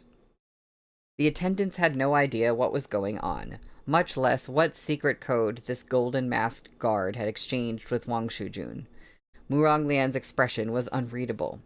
Eventually, he stuffed the pouch into his robes and called a command to the Imperial Defense cultivators beside him. Retreat to the northern gate. Join Shihajun as reinforcements. Yes, sir. The guasha's expression turned vicious. The Liao Kingdom cultivators he'd brought had finally caught up to him. The group immediately moved to stop Murong Lian. Gumong wiped away the blood at his mouth and began drawing a sigil on his chest, stroke by stroke. No. The guasha leapt back. In the same instant, a colossal burst of black magic chi surged like crashing waves and exploded from Gumong's body. His pupils flashed with lupine blue light as flames in the shape of a wolf soared up behind him. The guasha never expected this move. As soon as Gumong used it, he was doomed to be consumed by black magic. On top of that, it might be a killing blow, but its effect would last an incense time at most. Blood oozed from Gumong's parted lips.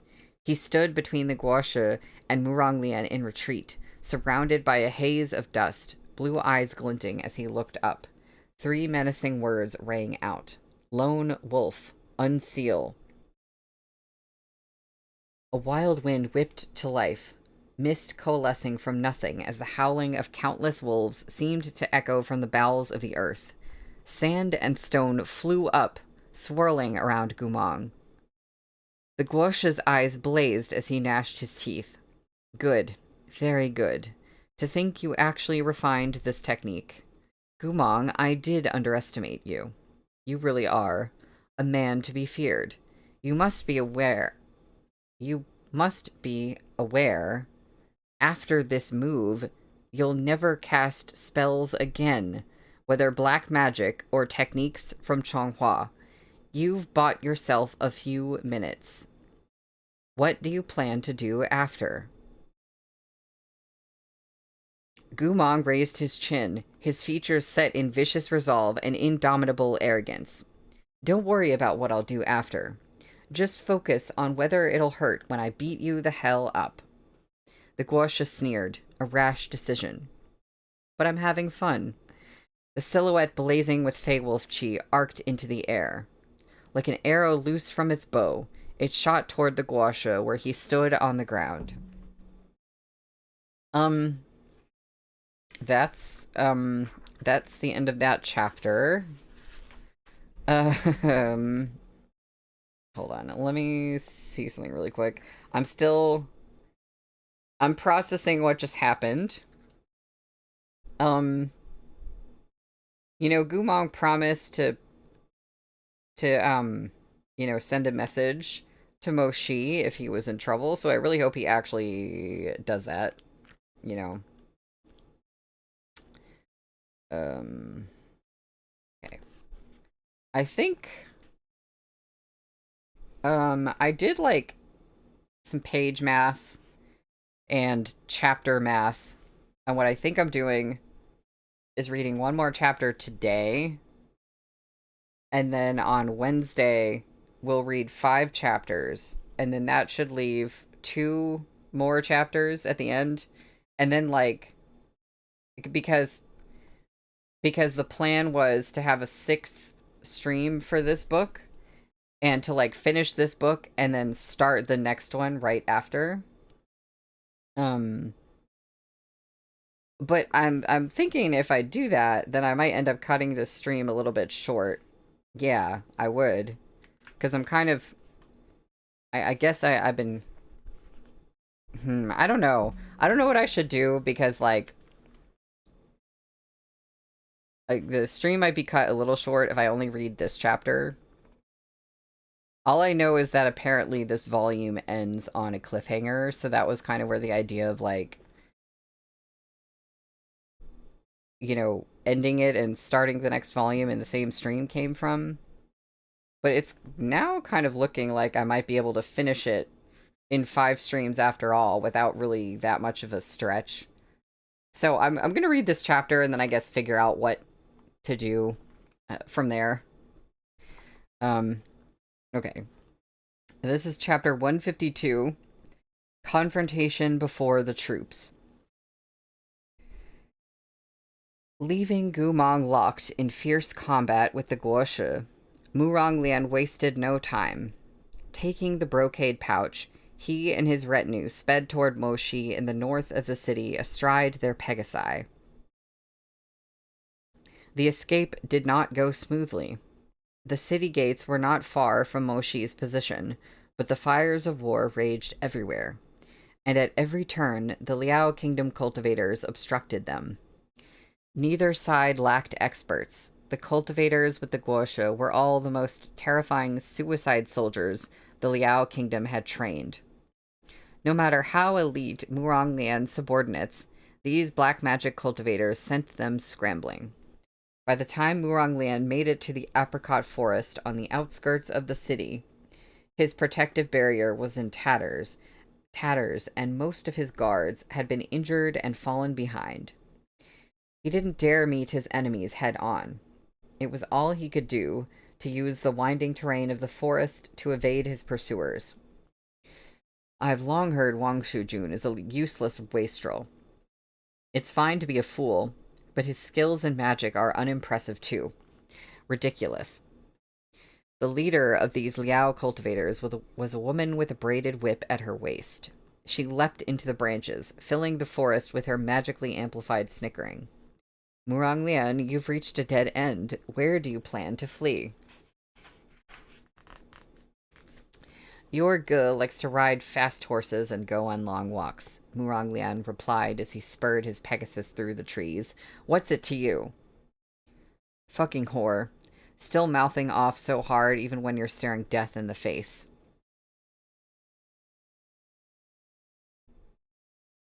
Wait. Sorry, I'm... Okay. Another part of me is even harder. Would you like to see for yourself? You. The Liao Kingdom cultivator hadn't expected Muronglian to be this shameless. She flushed with fury and cracked her whip. Pervert. Muronglian galloped ahead, narrowly dodging the lash. You missed, he taunted. Was it on purpose? For shame. Instead of taking your Guasha's orders seriously, you're over here play-fighting and flirting. Honestly, you're not my type. Your face is all right, but your waist is too thick and your chest is too flat. Muronglian, I'll kill you. Murong Lian rolled his eyes. This is why I don't like women as subordinates. It merely takes a bit of chatter for them to forget they're supposed to seize the pouch, not kill the man. The cultivator's face twisted in an ugly expression. She looked ready to spit blood. I can kill you and take the pouch. Darling, you're so talented, Murong Lian said carelessly. Have at it. The cultivator screamed with rage and sped faster after him. The other Liao cultivators shouted, Qin Yang, calm down. At the same time, Murong Lian's guards cried, My lord, watch out. Her whiplashes fell like rain, tearing toward the snowy Pegasus Murong Lian rode. But her strikes were reckless in her fury. Murong Lian evaded with ease.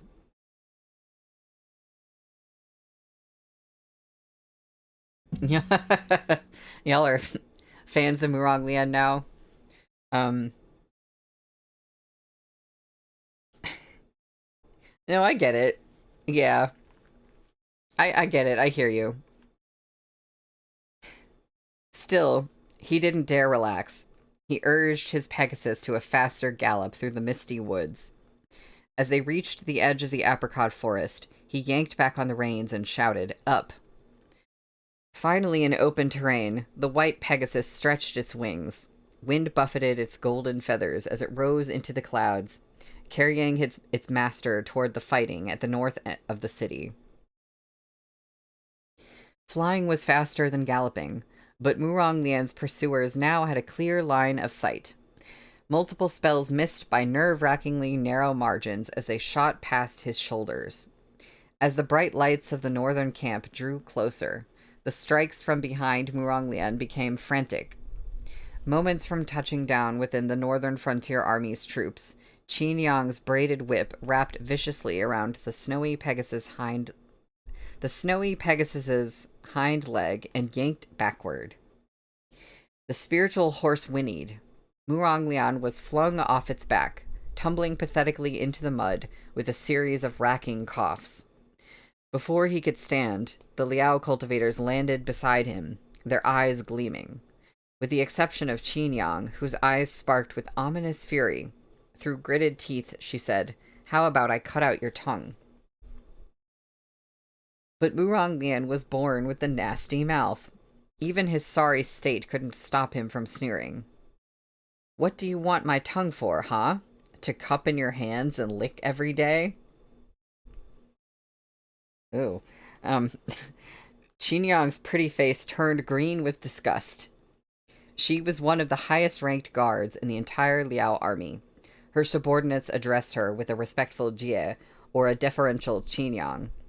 Never had she suffered this level of verbal humiliation. She rushed toward Murong Lian, intending to mince him to bits.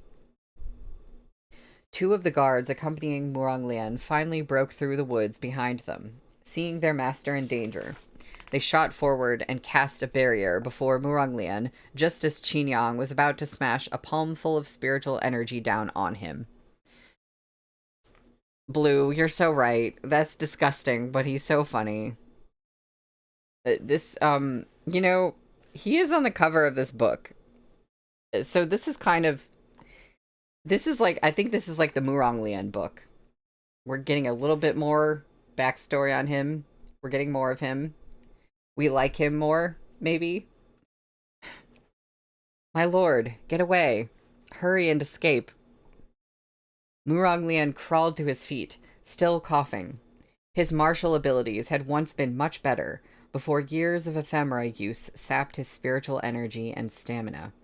He glanced back at the two guards and ran in the direction of the barracks, clutching the Qiankun pouch. But he'd taken no more than a few steps when he tasted a metallic bitterness in the back of his throat. He doubled over, retching up a mouthful of blood. His guards had no strength remaining. They could only stall for time to allow Murong Lian to escape. None of them expected Murong Lian's illness to flare up now. With an explosive boom, the light array barrier shielding him burst apart. Severely wounded, the two guards crumpled as the demonic cultivators of the Liao kingdom lunged for Murong Lian once more. Murong Lian had fallen to the ground, his pale face mottled with blood. He swore under his breath, half a sigil hovering at his fingertips as he planned to make one last stand. Suddenly, a wall of blazing scarlet fell from the sky and barred the way before the Liao cultivators. The earth rumbled and smoke rose as wind gusted from that wall of flame and threw flickering orange sparks in all directions. Above that fiery wall, a man in fluttering black robes stood against the wind, scepter held horizontally before him as flames lapped at his feet. Shihajun. Moshi stood at the apex of those roiling spiritual flames, Tuntian growing more brilliant in his hand. With one touch, fire erupted behind him, transforming into the shape of a massive whale and illuminating the vault of the heavens. You stand before the Northern Frontier Army. Don't even dream of taking another step. Moshi looked down from on high as the colossal whale soared behind him. It hadn't yet targeted anyone, but everyone knew the nature of this weapon's terrifying killing blow in the hands of Chonghua's Shihajun. It ends here, Moshi coldly pronounced. Before Qinyang and the others could move, they heard a deafening cry. Through the towering wall of flame, innumerable cultivators of the Northern Frontier Army advanced in the wake of their commander, along with thousands of prancing horses. In the blink of an eye, the tables had turned completely.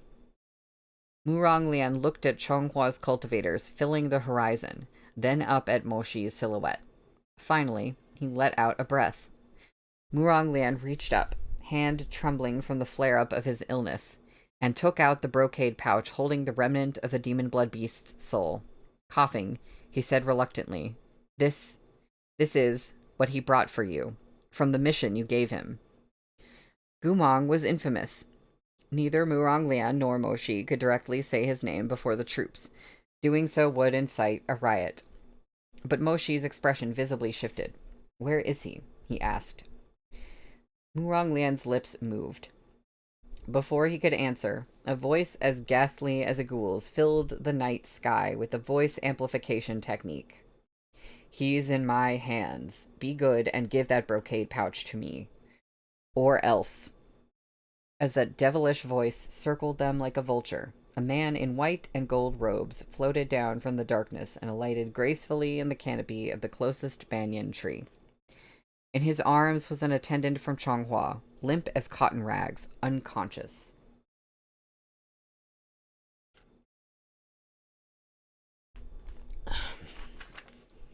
Muronglian started. Gumong. Moshi's face had drained of color. It was Gumong. Gumong, who had spent all his demonic energy in a final salvo to stall for time. The Guosha licked his lips. Upon him were all the signs of a bitter fight. His clothes were stained with blood, and a deep gash rent his shoulder. But through the mask, his eyes were as darkly cold and composed as ever. It wasn't that he was relaxed, but as if an eerie calmness was carved into his bones, as if he had experienced things most could never dream of.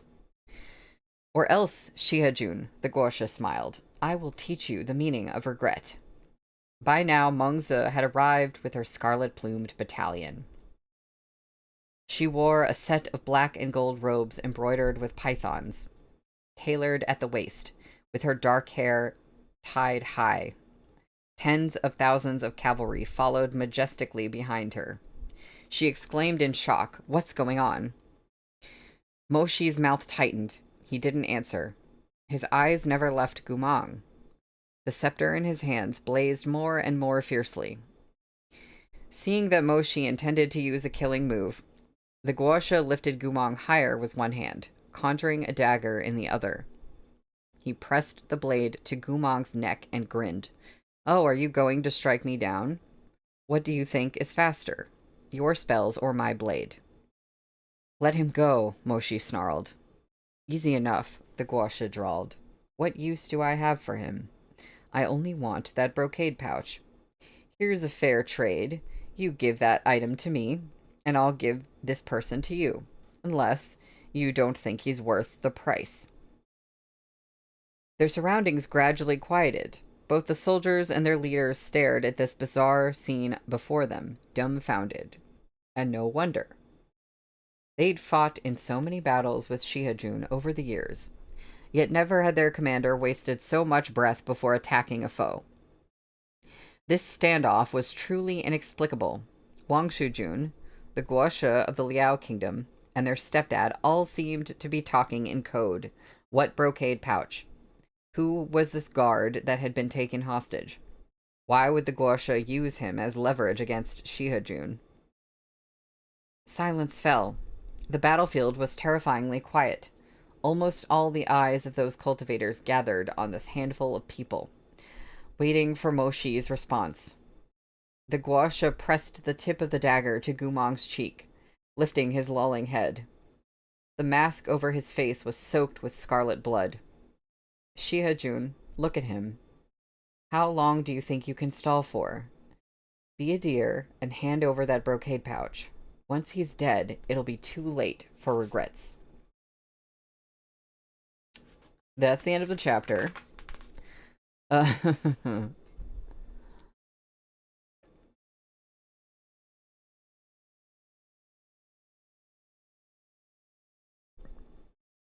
So yeah, no, I definitely miscounted like how much I would be reading today. So we're definitely reading the next chapter. We're on chapter 153, which is called Retaking the Hostage.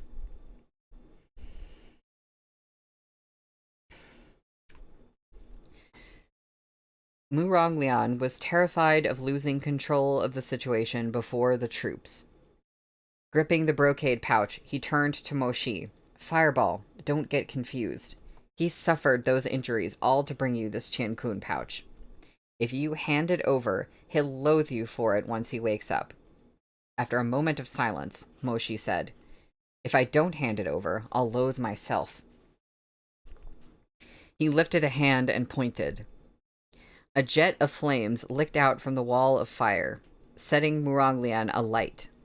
Murong Lian flinched in pain and loosened his grip. In an instant, the spiritual flames sent the Qiankun pouch holding the remnant of the demon blood beast's soul flying swiftly into Moshi's hand.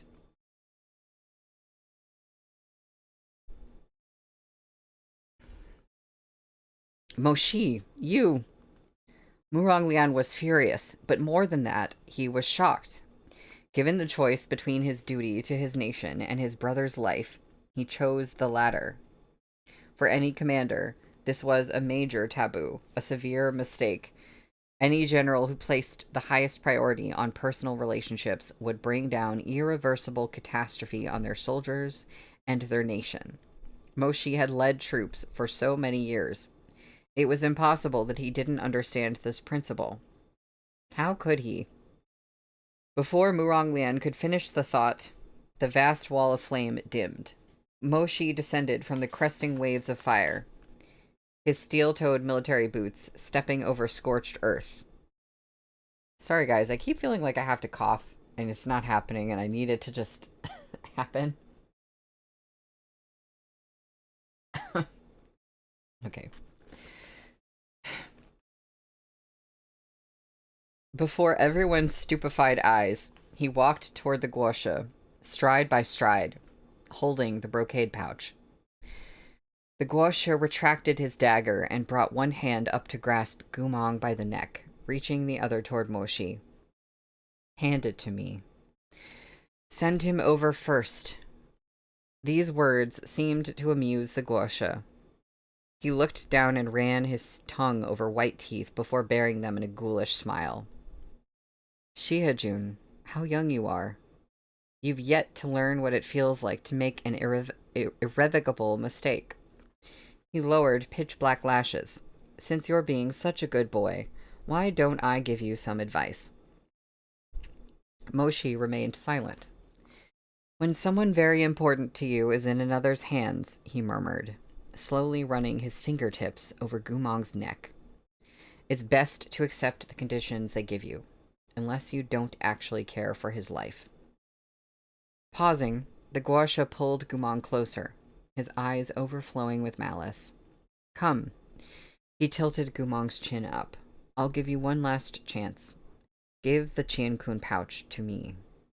This time, even the befuddled foot soldiers could see what was happening. It seemed their Shihajun was about to give up something crucial to Chonghua in exchange for that person in the guasha's hands.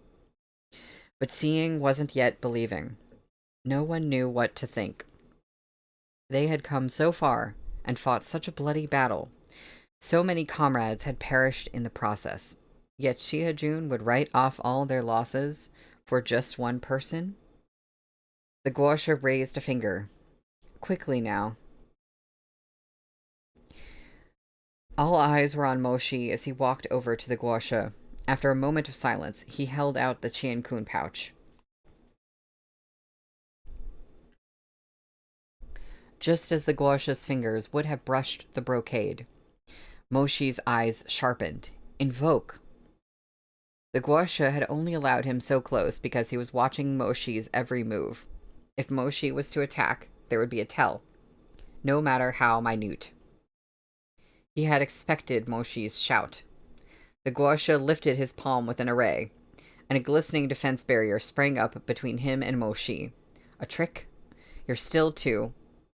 A cold gust brushed his side. Before the guasha could react, dozens of blue sword glares erupted from the man in his arms. The lotus sword array. That protective array Gumong and Moshi had left on each other's bodies when their love was still young, obeyed Moshi's command and burst forth. In such close proximity, caught so completely off guard, even the guasha had no time to dodge. Blood splashed onto the battlefield. Everyone cried out in alarm. Moshi seized his chance. He broke through the guasha's barrier and swiftly pulled Gumong into his arms. The sword array recognized its master. Those swords, of light sharp enough to split hairs, transformed into countless glimmering feathers the instant they touched Moshi, fluttering down around them.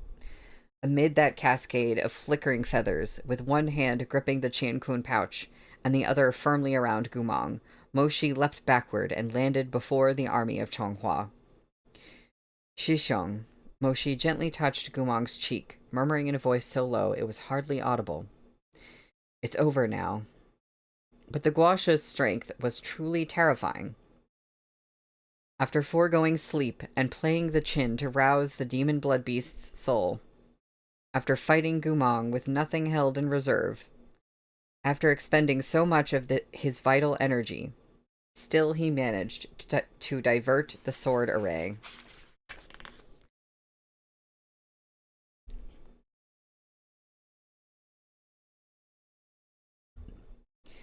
It had only wounded his shoulder, dripping with blood. He paid it no mind, his vulture-like eyes flashing with a sharp madness. Very well. Very well. Ha ha ha. He laughed raucously, his voice dripping venom. I hadn't expected someone so righteous as Shihajun to pull this kind of cruel trick.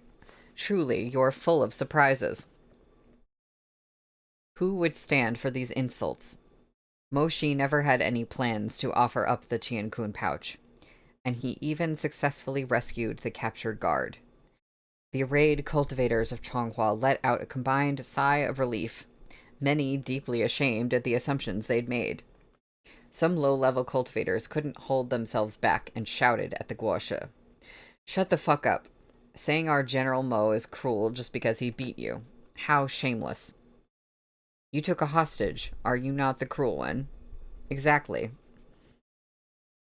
Mengzi, never forgetting her role as a healer, ordered her subordinates to treat Muranglian and his guards at once. She went personally to Moshi. I'll treat his wounds, she said quietly.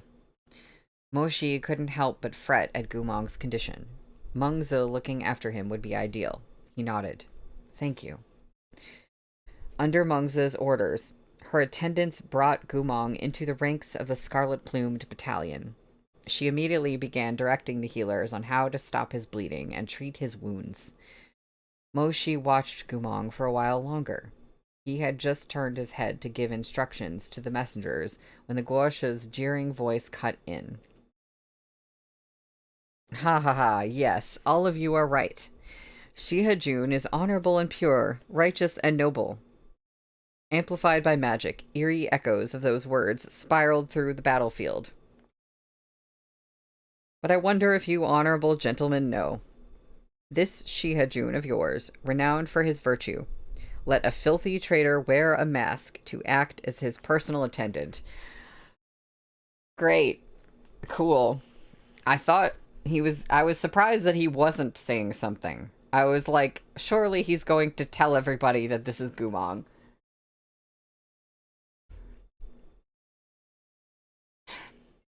The troops fell silent.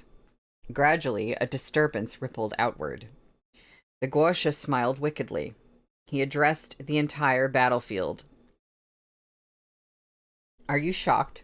Surprised? The pillar of your nation, that saintly gentleman of yours, deceives you into dying for him on the battlefield while sharing a clandestine relationship with a traitorous turncoat. They've even placed a blood contract sigil on each other's bodies. How incomparably intimate. Those low-level cultivators shouted with rage, "You're lying." But the Guasha only smiled. "Aya, I'm an honest man. I never lie. But if you gentlemen don't believe me, why don't you ask him to take off that guard's mask and show you his face? Should we see if this person who bears the mark of your General Mo is the former commander you all despise, Gumong?"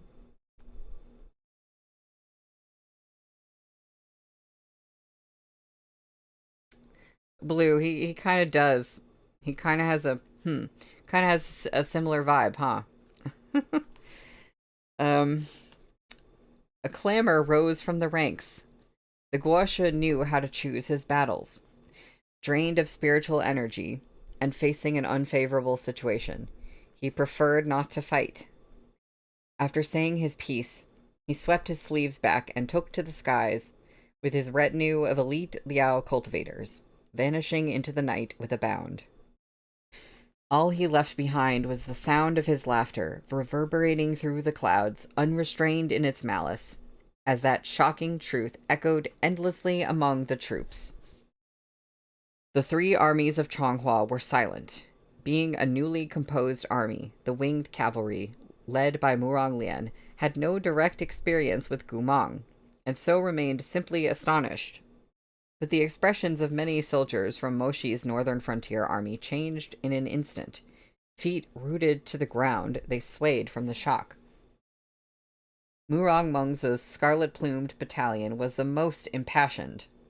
The cultivators from this army were all noble-born. Many had kin who had died at Gumong's hand. Upon hearing that this masked guard was their most hated nemesis, they exploded into chaos. Shihajun, is it true? Who is this person?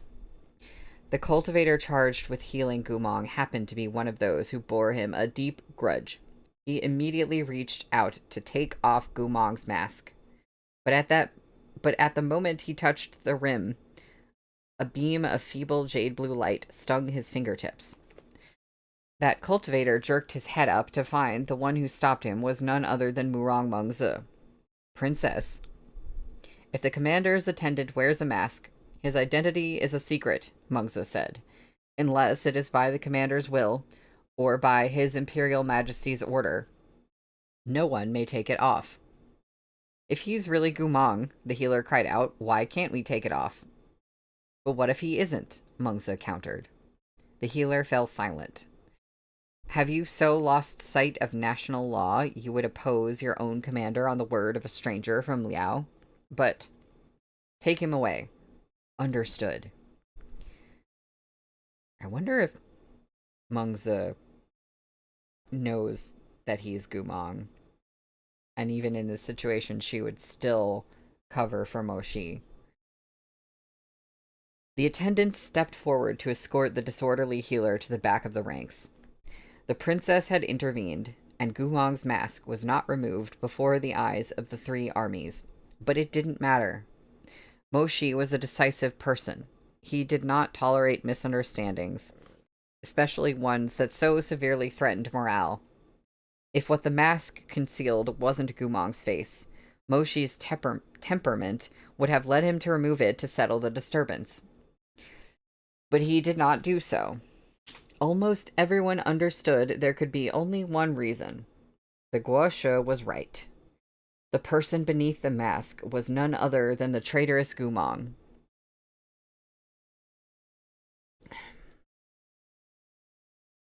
The battle was won, but the army's morale was shot. Moshi's military achievement was impressive enough that no one dared to make a fuss in public, but gossip and rumors swirled incessantly.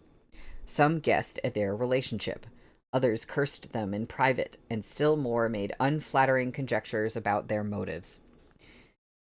These currents eddied and whirled into an undertow that flowed between the cultivators of all three armies. Never had a victorious battle taken such a toll on Moshi. The Liao kingdom withdrew their troops from Daza, and the cultivators of Chonghua retook the city. Moshi was in no hurry to ride back to the capital. Instead, he led the army's efforts to settle the refugees and help the surviving civilians in Daza rebuild their homes. But when he walked through the debris left by the battle, he was no longer treated with the same reverence as before. The gazes around him were full of secret judgment. For his part, Moshi felt no sadness at his current situation. He had experienced similar a long time ago.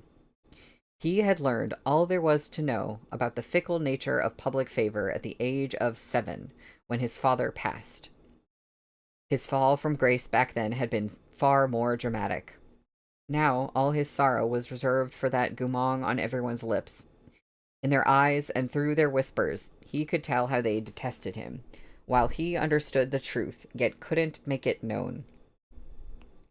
How is he today? The aftermath of the victory at Daza and the chaos in the army had left Moshi too occupied to stay at Gumong's side. He didn't dare hand him over to anyone else for treatment, so the task had fallen to Murong Mengzi. Moshi told Mengzi all the secrets he couldn't entrust to anyone else. She'd been shocked upon finding Gumong had been a spy, and felt a deep regret for how she had regarded him previously. For this reason, Moshi was willing to let her treat him. We love Princess Mengzi. Mengzi looked up, exhaustion written across her face.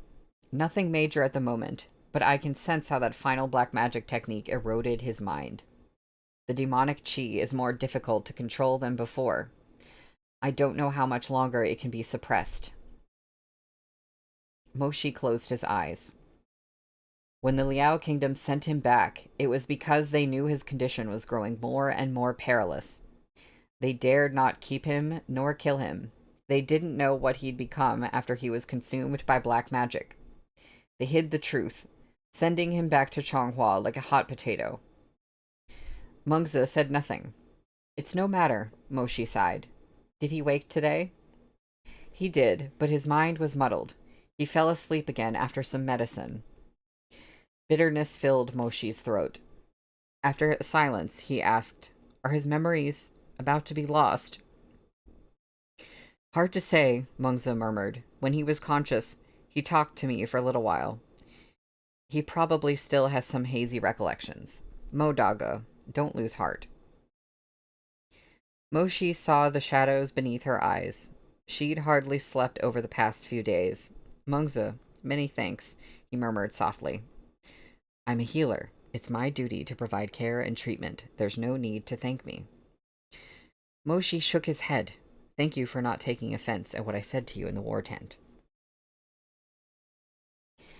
Mengzi fell quiet, lowering that face as graceful as pear blossoms under moonlight.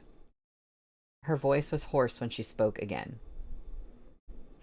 About what you said, I don't have much to take offense with. All these years, I've known you don't like me that way. It was just that hearing you say that you have someone in your heart is still hard to accept. I'm sorry. Mengzi was silent, looking down at her feet. After a long moment, she replied, "There's no need to apologize. Feelings can't be forced. The one who should be apologizing is me. It was I who was discourteous. In a moment of impulse, I said many rash words and embarrassed myself in front of Modaga. I made things difficult for you." She paused, hanging her head. "I'm the one who let you down." The countries of the 9 provinces that allowed female cultivators to hold positions of power were so few they could be counted on one hand, and Chonghua was not among them. Despite this, Murong Mengzi still bore the title of one of the 3 gentlemen: virtue, mind, and wisdom. Every time I'm reminded of this, I just think about, like, how messed up it is that, like, they don't allow women to hold positions of power. And because of that, an extremely virtuous, amazing woman who nevertheless has power has to be given a title of, like, a gentleman. Like, oh, there's 3 gentlemen. And, like, oh, whoopsie, it turns out one of them is a woman. But, like, oh, it's still the 3 gentlemen. We can't call it anything else. She possessed extraordinary qualities. Even when she had moments of selfishness and weakness, she was never unreasonable. Mengzi looked up with a pained smile. "Daga, if you're willing, in the future, you should tell me who your heart belongs to. Even if it's unconventional, I think that it couldn't be wrong if it's the person you love." Moshi looked at her soft expression and said nothing. The army had been teeming with rumors recently. Many had already speculated that he and Gumong had been involved for a long time. If such words had managed to reach even his ears, he could only guess how much Mengzi had heard. He didn't know what else he could say to Mengzi. She had done so much for him over the years, and he had already offered up all the thanks he could give, all the words he could say, all the promises he could make. It was only his love that he couldn't extend. The 2 of them had at last reached an impasse. Every ounce of gratitude and regret Moshi harbored in his heart. He had voiced it all. To repeat himself would be meaningless. And so he only said very sincerely, "I will." After a pause, he spoke again. "It's gotten late, and you've had a long day as well. You should go back and rest. I'll stay here to take care of him." Mengzi's eyes were wet. She looked at Moshi, then glanced at Guang behind him, as if she wanted to speak. But in the end, she gave a low hum of assent before turning and leaving the tent. Well, that's the end of the chapter. That's the end of today's reading. It looks like I am going to finish this in 5 streams, because otherwise, like, I might either be stopping short next time, or we would just have, like, 1 chapter in the 6th stream. But what that does mean is that, like, when we finish this book, it does apparently end in a cliffhanger. So we'll have to, you know, wait. In fact, we'll be waiting until next Monday to, you know, resolve that. But I can't really see another way of doing it unless I, like, shorten the stream next time. Because I guess I've been reading fast enough, I can usually cover, like, 6 chapters. And I think this leaves us, like, 6 chapters left. Yeah. So, we're gonna finish this book next time. It is, like, the shortest book in the series, I think. At least it's not 3 months to wait for the next book. Yeah, it'll literally just be, like, the next week. So, I mean, that's not a big deal. I was gonna say, surely Princess Mengzi knows that Gumong is the person. I could also read Volume 6, Chapter 1 next time if I wanted to. Yeah, if it was, like, really, really bad and I really felt like I needed to to do something, I could do that. I think I'll just leave it up to... I'll just leave it up to how bad we're feeling to decide that.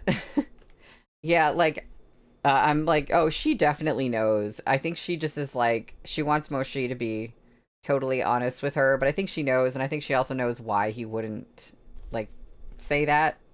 But it's like, yeah, of course she knows.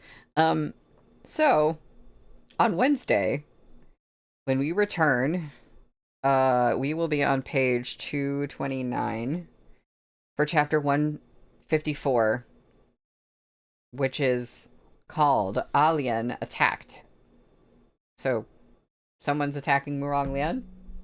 Sounds like? Yeah. You know, as I was saying, this really is kind of Murong Lian's book. And it's been interesting. Like, we learn a little bit more about him, but it's still so mysterious and, like, so, you know, shrouded in smoke like he is. But I just want to know more. I don't think all the mysteries about him will be answered in this book. Like, I think there's still going to be more afterwards. But, like, I just feel like we're developing to something big about him. So, anyway, thank you all for coming to the stream. I will see you on Wednesday. So have a good one. Until then, bye.